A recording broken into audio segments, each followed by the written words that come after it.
এবাৰ তো ইমান ধান ভাল নহলে বাৰু ইয়াত 54 ডাউনি আছে জেগাটো হেৰি টিমৱাটি বসাকুটি কয় নহয় আমাৰ তেনেকা আগৰ পৰাই পৰম্পৰা আছে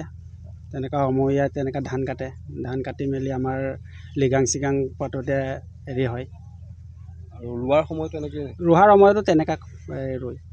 বানেতো তেনেকা বিশেষ খেতিৰ ওপৰত অসুবিধা দিয়া নাই কিন্তু কৰাংটো হোৱাৰ পৰাই ধানটো ইমান ভাল নহলে আমাৰ ইয়াতে আমাৰ সব গাঁৱৰ মানুহ আমি ইয়াতে 54জনী গন্তি কৰিলোঁ 54জনী এতিয়ালৈকে আহিলে আৰু কিছুসকলে নিজৰ নিজৰ কাটিছে তেখেতসকলে আহিব নোৱাৰিলে নহ'লে আমাৰ ইয়াতকৈ বেছিহে হ'লহেঁতেন তেওঁ আমাৰ খেতি এবাৰ বৰ ভাল নহ'ল কিন্তু কৃষি মন্ত্ৰীগৰাকী বোকাখাট সমষ্টিয়ে কি ক'ব তেখেতে আমাৰ এইফালে একো নিদিলে কিন্তু আমাৰ এইফালে তেখেতে বৰ্তমানলৈকে একো দিয়া নাই কোনো বীজ দিয়া নাই ধান নাই এতিয়ালৈকে এইবোৰ আমাৰ চাব পাৰে এতিয়া কঠীয়া আলু কাৰণে থৈ দিছোঁ এতিয়ালৈকে আমি এটাও আলু গুটি পোৱা নাই এটা মটৰ পোৱা নাই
আপুনি চাই আছে ND24